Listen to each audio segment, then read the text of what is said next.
Arrête, je lis là. Arrête.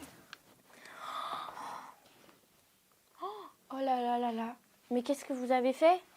Mais vous savez qu'un livre, c'est un arbre. Mais alors, qu'est-ce qu'on peut faire?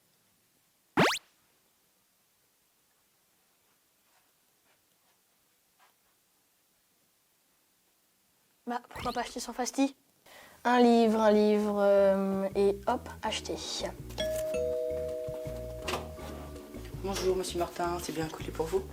Oui. Ilan, c'est rapide. Au revoir, bonne journée. Au revoir.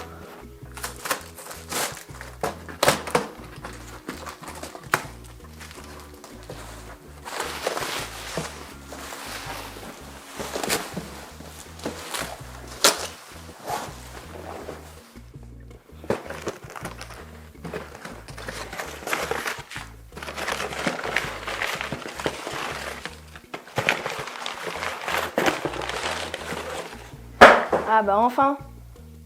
Corentin, savais-tu que le commerce international, qui inclut le transport des biens entre les pays, a une influence significative sur l'empreinte carbone mondiale? Selon le 6e rapport du GIEC... Mais c'est quoi le GIEC? Le GIEC, c'est le groupe intergouvernemental des experts sur l'évolution du climat. Ah d'accord. Donc, je disais, selon le 6e rapport du GIEC, le secteur des transports représente environ 15% des émissions mondiales de gaz à effet de serre et environ 23% des émissions mondiales de CO2. Heureusement, des efforts pour réduire ces émissions existent. Par exemple, par le biais de technologies plus vertes et de chaînes d'approvisionnement plus courtes et plus durables.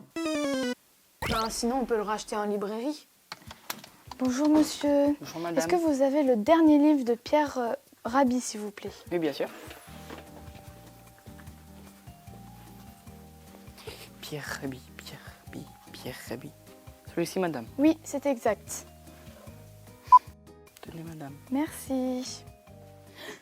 Chana, savais-tu que la consommation locale présente plusieurs avantages en termes de réduction de l'empreinte carbone? En effet, il y a d'abord moins de transport à longue distance. En consommant localement, on diminue les émissions liées au long trajet. Ensuite, la réduction des emballages est évidente. De plus, en choisissant des produits locaux, on soutient souvent des pratiques de production plus responsables et moins industrialisées. En achetant localement, on soutient les entreprises et les producteurs de la région. Cela peut mener à une économie circulaire, où l'argent dépensé reste dans la communauté et favorise les pratiques plus durables. En résumé, la consommation locale permet de réduire les émissions de CO2 associées au transport, de réduire le gaspillage et les emballages. Bah vous avez raison, monsieur Forestier. Mais a-t-on vraiment besoin de le racheter? Bah sinon, on pourrait le réparer.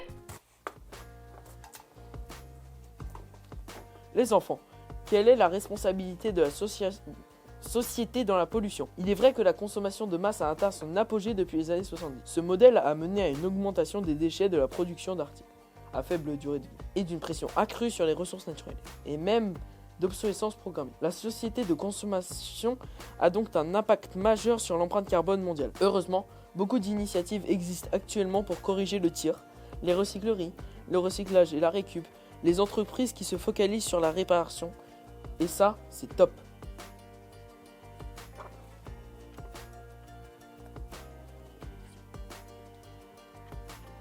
Bon, on avait plusieurs choix, mais on a choisi le meilleur pour l'impact écologique. Car chaque geste compte. Car chaque geste compte. Car chaque geste compte. Car chaque geste compte. Et chaque espoir aussi.